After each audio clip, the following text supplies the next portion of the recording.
24/7 Laredo Talk Show is an independent and original news channel dedicated to local topics relating to everyday issues that affect Laredo, Webb County, and surrounding areas. Any comments made by guests are not a reflection of the views and opinions of the 24/7 Laredo team. However, we intend to offer a community program with wide-ranging views and opinions that reflect our community's people. No abusive or obscene comments toward any class of people or persons will be tolerated. We believe that an informed community is the way to move Laredo and Webb County forward. 24/7 Laredo Talk Show is open to any candidate running for office or any person who strongly believes in any issue that helps our community stay informed. If you would like to advertise on the show, you can email us at bordertown2020@gmail.com.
Friends of 24/7, the program that has been through all the people, all the residents from Laredo and the region around here. I just want to welcome Mr. Rick Garza. He's a board member, District 4 for LISD. He's here because he wants to talk about all the things that have been coming around, but the school just started yet, and there's a lot of issues, there's a lot of challenges that he's gonna deal with and the coming days. And here's Rick Garza is gonna tell us how many people do know you here at your district, at school district, LISD, and your district as a board member, Mr. Garza? Well, I have a lot of acquaintances in District 4. I've been a lifelong resident at District 4. I grew up in La Colonia, Russell Terrace. I spent the better half of until the 6th, 7th grade, and then I moved over to the Plum Street area where I'm at now. I had my chances to move elsewhere, but I was just always comfortable at District 4. I have all my friends that I need there. I have all the acquaintances. I feel right at home at District 4. So I'm very proud to be a resident of District 4. How long you been there, Mr. Rick? Well, now I'm 57 years old, so I was born there, and the district hasn't changed. I just moved locations. So I'm very happy. I still see some of the older generation or my age group, and I see some of the young kids growing up that are going to school that I get to see almost on a weekly basis. So I've made great friends throughout there. I have family there, and I always wanted to have my kids be raised the old-fashioned way, right next to the grandparents' house, and so they get to be involved with them. So, and they have a relationship with them. Yes. As a businessman, I think you have the big picture about what's going on around, education, dealing with some other things like the COVID-19 that has been horrible here, and mostly to the little children, the families, the entire families that been sick, and it's kind of risky anyway to be classes with people face to face. Right. So I think that's another challenge you have to deal with. Yeah, I mean, we've been gearing up for this. My mentality since I was elected in 2012 is to be a school district that is independent of and self-standing more than anything. The idea behind that is that I didn't want us to be at the beck and call of the state or the federal government in a lot of ways. And the reason for that is because I wanted for us to be not be tied down to any one way of thinking over there. So the self-sufficiency part was a big factor for me. And right now, we were preparing for the COVID problem since early March, maybe late February. We were already talking about it in mid-February because we saw the long picture coming around. What are we going to do? The hard questions were being asked already. What if we don't receive 1 cent from the federal government or 1 cent from the state? How are we going to react to this? What are we going to do if they try to force us to go to school? Well, we're going to react this way. The answer probably, and most definitely, is that we're not going to get our teachers in there, and we're not going to put our students at risk. So we were ready with our legal department to fight that battle, and we still are.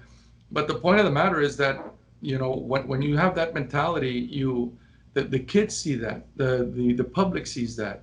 And I think it becomes a little bit better, and the reinforcement of these guys are working towards our best interest, and it makes me feel good to do that. But I mean, full disclosure, I have 2 daughters there, and I have something like 8, 9, maybe 10, 14 nieces and nephews that are still at LISD.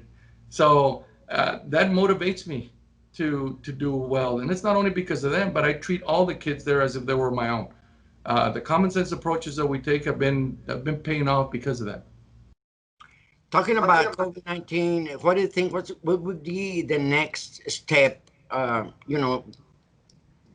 Inside the classrooms, the teachers, the administrators, I don't know, the whole people that being interested in what this education field. Well, listen, we've invested millions on the disinfectants, the cleaning the schools, the setting us up for success. We've on the safety issues, on the preparedness. I cannot tell you enough how proud I am of the LISD staff, the administrators, the superintendent, the teachers, everybody. We can choose to go tomorrow to inside the classroom. The idea is that not to be foolish enough, like other states have done, and go in there head first without knowing what's going on, because if not, it's a backlash. We go back, we take 1 step forward and we're going to go back 10 steps backwards. Right. So the idea is to keep your eyes open, figure out how we're going to do it. We're steadily, and it's up to us, not anybody else, to tell us we're going to go in when we see that it's safe for the kids, and that's it, and our staff. So that we can, that decision has to come as a no-brainer for us, because we're not going to let anybody tell us, what to do at the risk of losing anybody. So, but we're prepared for that moment right now. The problem is that there's still a lot of questions out there about how we're going to get the resources and the support from the outside groups when and if we do. So we can't say, let's go in there, and then the state or the federal government just says, oh, you guys, we didn't tell you to go in, and then we don't have any backup. So right now it's a whole team effort. Yeah, for the safety of the kids first. So it's a total team effort to get in there and to make sure that the decision is done the right way, the prudent way, that we do our due diligence in studying every factor of it. Obviously, there's going to be things that we haven't thought about yet, but the science keeps on changing, and for the betterment, so that we can get more knowledge behind it. So as soon as we get there, we'll be the first one to tell the kids that we're going back. But we're going to open it very slow, very steady. We're going to be smart about it, and we're going to take care of the kids first. I think there's already like about 100 kids that have been in the classroom. Right. How's it working right now? The presence. Working really good. That's our test. That's how you test it. Now, 100 kids as compared to 24,000 kids is a totally different animal. So right now, they chose to be in there. I myself signed up my kid to go, but later on, that the Nixon High School didn't offer it because there was too little kids that wanted to go. My kid wanted to go. We talked about it. We wanted to make sure that they were safe. I felt like we were headed in the right direction, but at the end of the day, they pulled the plug on it because they didn't have enough interest in it, which is good. It would have been Good or bad decision, maybe hindsight is 2020. The point of the matter is that, it's working well for those that are there right now, and we're taking full. I mean, we're looking at every angle to make sure that the safety aspect of it is there. It will be the same kind of learning, like distance learning and the classroom. It would be the same. Talking about the coming test, like a STAR and some other testing that have to, go through. Yeah, well, see, that's one of the things that's not going to happen this year because of that, which is I'm glad that the state decided we're not going to have any STAR testing or anything like that to hold us down, which is good. But Yep. the idea that the kids are at home, it's also new to them. But judging, we just started last week. This week, and so the kid last week. I'm sorry.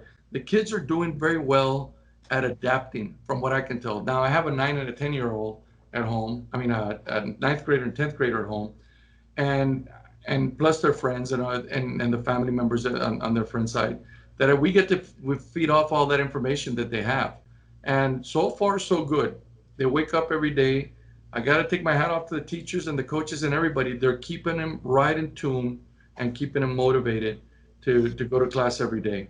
So we've been having a great attendance rate, considering all the factors around. But I'm super proud of everything that they're doing, including the kids and the parents. Yeah. What about those kids from pre-kinder and kinder? I think they're not being there because somehow, some why, I don't know what happened, but there's some kids that are missing in the school. They're not registered Yeah, yet. they're not there yet. So we reached out to the areas where there might be daycare and all those people that are absolutely cannot take their kids or be with their kids during the day. It's a matter of providing for the kids and all that. We've opened up the door to every possible situation where LISD can say we're here to help. And again, because again, we've been talking about this for about 6, 7, 8 months, and all the what ifs came out, all the playing the devil's advocate on everything. We've talked about how we're going to help even that one kid that doesn't have the chance to do remote learning, and we've answered those questions as best we can to whatever we can offer, whatever we're allowed by the state to offer. We've gone above and beyond also in opening the doors for them so that they have the opportunity to do. We also have the same system with kids that we're required by law that are coming from Laredo. So they have accessibility too. So we met with, and we talked to the people at the federal level to try and figure out how we're going to do this because some of them weren't allowed to cross. So there's a lot of moving parts to it, it's quite a task that we have at hand. Let's talk about you as a parent. What do you feel about all the things that have been happening with the new, never saw, no, new system as a parent? How do you think about education as a whole? I'm talking about all districts and, LC, TAMU. Well, so I'll go with it in stages because it's changed. In 2012, when I got here, I wanted to be, my mentality, I've always been an overly competitive person, and for the good reason, not the bad. I like challenges in front of me and how to resolve those challenges. But as well, I'm also a very good team player to do those things. So those things are very important and where we're at now. I had no doubt in my mind that LISD could be the premier school district in the state of Texas. Zero doubt. I think what I saw the first year, the challenge was to sit there and listen more than anything else and absorb and figure out how the system works. Because I don't care where you come from. You can be a rocket scientist. You can be, whatever field you're on. When you are sitting at that board, it is a totally different animal because you need to learn education from top to bottom, from top to bottom, from bottom to top. And there's a lot of moving parts, a lot of intricacies that are in there. And there were a lot of challenges, but more than anything, what I saw that I could bring to the table is bring them together and set up one goal. And how do we get to that goal and everything that we have to do to that? Because we were having low attendance, the graduation rate wasn't maybe as good as it should be. The academics maybe weren't being studied as much. So we became data driven. So we found a way to get that done so that we can measure our success. And therefore, we figured if we get those kids in there now, we set them. We have, I think, surpassed for the last 5, 6 years the college readiness for kids. They're better prepared coming out of LISD to go to college. But that's where the problem started.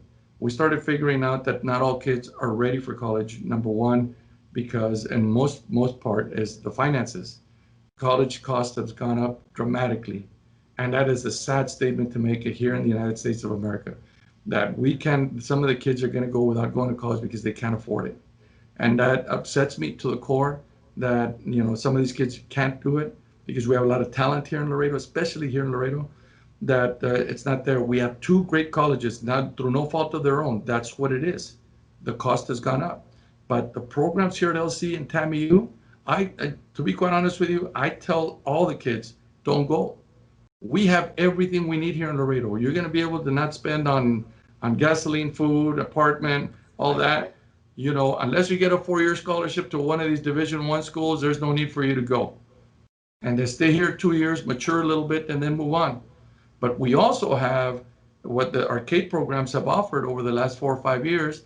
If we have certifications in the welding aspect, in case you don't want to go, as my father used to say, the more you learn, the less likelihood you're going to go hungry.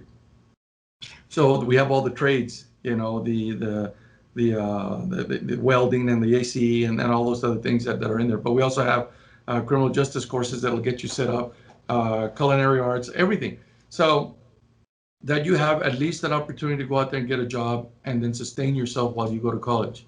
And I grew up like that. I don't see anything wrong with that.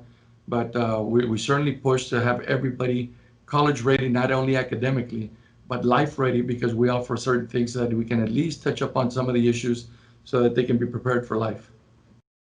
Alrighty. It's time to take a little break, and then we're going to come back with Rick Garza. He's seeking for his re-election as a board member, District 4 from LISD. Thank you.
Okay, we're here again with Rick Garza. He's seeking his re-election for District 4 from LASD. He's been there for a lot of years, and he's now, achieving all what he's been doing this very, very long time. He has been there. He has the big picture about what's happening now from new system, the new distance learning system. And there's a couple of things that that makes me to ask you. One of them is truancy. Truancy always has been a big issue, not only in Laredo, the whole state and whole United States, the whole country. What you think is gonna be? Struggling you guys with the new system and truancy. Maybe the kids are disappointed the way they have to be learning. I don't know.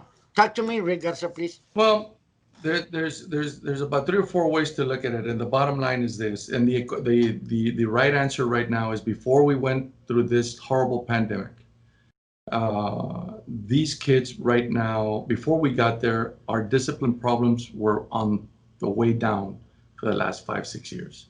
The truancy problems, the attendance problems, our attendance started going up. I still was. I mean, it's a problem. I No, mean, no, now, it exists. It exists. I think for the most part, we're starting to understand it way better than we did 8 years ago, and how to deal with it. More importantly, the problem. So that's why I say it's about 3 or 4 issues that are in there.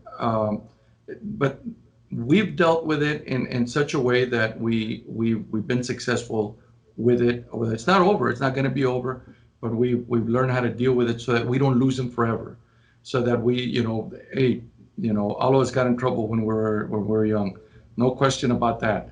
The problem is that how you deal with it, it was the biggest factor that motivated me to start looking at those things, and we turned it around with the cooperation from our local JPs, from law enforcement, from everybody else. We started thinking about the overall picture. Hey, we don't know what the problem is at home. We have to identify that before we attack or we do whatever we're going to do with that. So we need to be a little bit more sensitive and empathetic with the problem at hand. Not every kid has a truancy issue because it's not painted with a bright brush. They're all individual factors.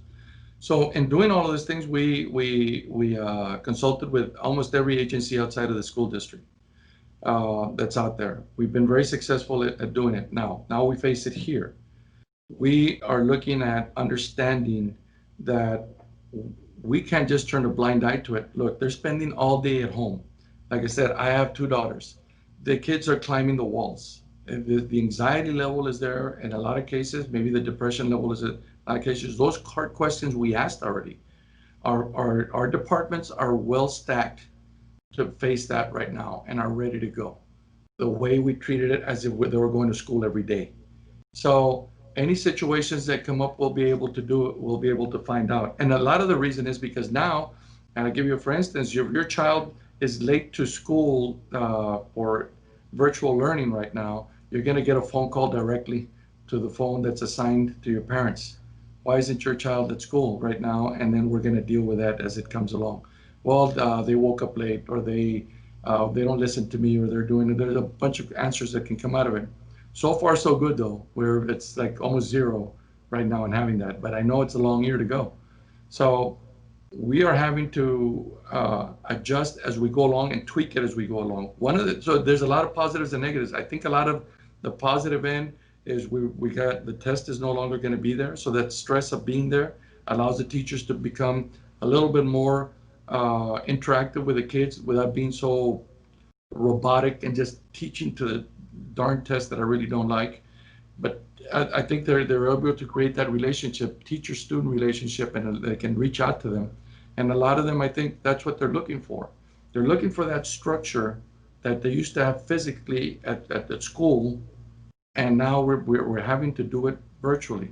So it's a difficult task that we have at hand, but we have to do it because, like I tell everybody, we're the adults in the room. We have to figure out the problem, not them. We have to figure out what we're best at and attack it and get it done. But I also know it exists with adults. So what do you think is going to happen at home if there's high anxiety and high depression with the adults? Well, I think it's going to transfer down to the kids. So we as LISD, we better know that that's going on so we can better understand what's going on with that particular child. And so there's a lot of more questions than answers right now. But as soon as we're tweaking those things as we go along, because this is all absolutely new to everybody. But that we're prepared and ready to go, yeah, we are. I'm very comfortable with that. What makes you proud to be a member, be part of the education here in LASD? What are your achievements? Yeah. What are you thinking for the next step? I mean, for Yeah. your Yeah. re-election. Yeah, my re-election is based solely on the fact that, I set out to do a set of goals that I put together in 2012. We've attained those goals. We became a data-driven school district. We dealt with the discipline issues that we had before. We have a better understanding of how the adults communicate with each other within the school district. We have better systems of protocols and procedures. The one that I'm really, really proud of is our safety plan is now coincides with everything I just talked about right now. That safety plan is not every, you have to talk about safety at every single level that we before we make a decision, whether it be finances, curriculum, athletics, all that first. The kids go first with the safety aspect. Then once we do that, we have a better understanding because yeah, I think what I saw in that one whole year of sitting down and listening, which is very hard for me to keep my mouth shut, but we had to I had to be there to understand. In order for you to find the problems that exist, you have to really sit there and understand that and then figure out how it works. I must have read something like 40, 50 books on what people do only to understand where we stand, so that I won't insult their intelligence or anything like that. So the proudest achievements that we have now is that all the goals that we've set forth in the 2012, 13, 14, 15, all of them started paying off over the last 4 or 5 years. All our numbers have, LISD is soaring right now, academically, attendance from academics to athletics to attendance. The teachers are now, that was another crowning moment. That our teachers are well taken care of. We've given them a raise over the last 7 years. Right now, we're just waiting to see how much money we're going to get. We spent a lot of money that the federal government said we're going to give you back. So we don't know that. So we're holding off on giving teacher raises until we figure out how much money they're going to give us back. But our finance department, our finances are solid right now. We're a healthy district because of that. Like I tell everybody, since I've gotten there, I'm very proud of the fact that I've used this saying all the time. We're not a cheap district.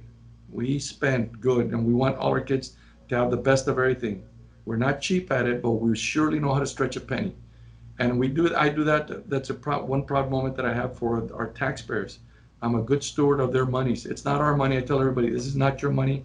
It's the taxpayer money, and we better spend it accordingly. So we've done a great job with that. So there's a lot of things that I've done that I'm very, very proud of, but I'm not done yet. The thing is that we've been working on plans for the last 2 years to set us up for the next 10 years.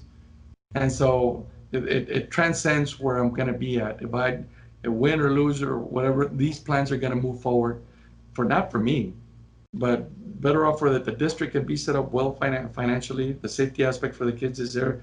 The curriculum and the instructional part of it is there for them.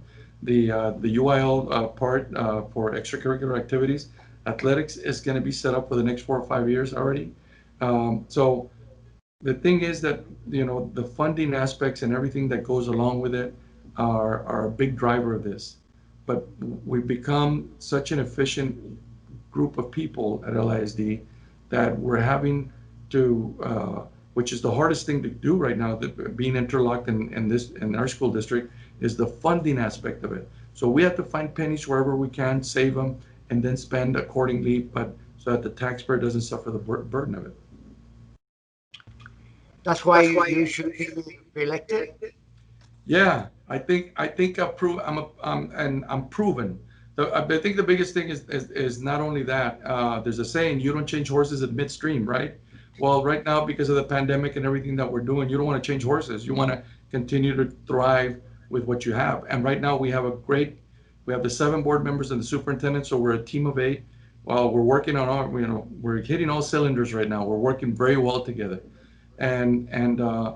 But yeah, I deserve that extra, the other 4 years, because I need to follow this thing through. We all need to follow this thing through so that we can do it. But the experience factor that I bring to the table, I think, is one of the biggest aspects that I bring, because being self-employed for 30 years, 57 years old, my kids are there.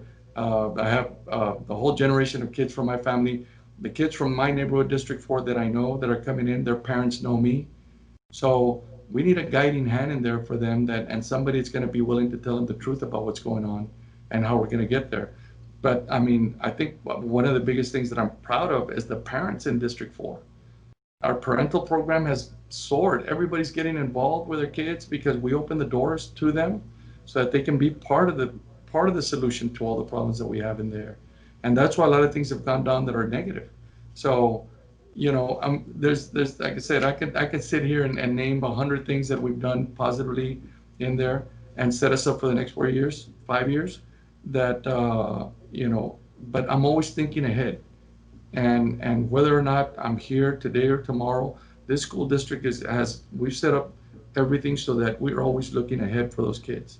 My tomorrow came started in 2012. I'm started looking after, well, tomorrow we're going to be doing. No, we started in 2012, and I'm looking my tomorrow for the next 4, 5, 6, 7, 8 years. So I'm very proud of our district. We've been solid ever since then. Well, it's time to thank Mr. Rick Garza. He's seeking his reelection. He's looking for another 4 years in District 4 for LISD board. And I just want to thank you, Rick, for your time. And thank you, our viewers, and for this new emission, 24/7. And God bless you all. Thank you, Juan. Appreciate that. God bless everyone.